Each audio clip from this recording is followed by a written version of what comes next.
Ukhulumile okunye esikuzwileyo esikubonayo ikakhulu ukuthi endabeni ze-agriculture ilizwe lethu aliyenzi kuhle ngomnyaka wonalo esiphakathi kwawo nxa bekade kukhangelelwe ukuthi i-agriculture izakhula ngesibanga se-6% sokukhangelelwe ukuthi isizakwehla ngesibanga se-21% ngenxa yokuthi kunenge okungenzakali kuhle emasimini nxa yokuswelakala kwezulu.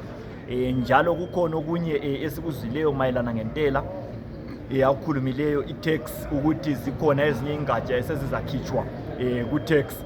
Sikuzwile konke khona lokhu sikhangela ukuthi kakhulukazi ngesizathu sokuthi inengi labantu abalezimota lezi ezinkulu okuthiwa ngamagonyeti ngamalunga ebandla elibusayo sesizwa ukuthi kukhona sokuzakwenzakala ukuprotecta isector yena leyo eyamagonyeti. Kodwa siyakwazi ukuthi amagonyeti beyiba abanikazi bayo ngobunengi. Amagonyeti ayona kakhulu yiwa aqeda imigwaqo, yiwa yenza ukuthi inhlanganiso kumbe ngithi inkampani kaloliwe i-NRZ ingaphili.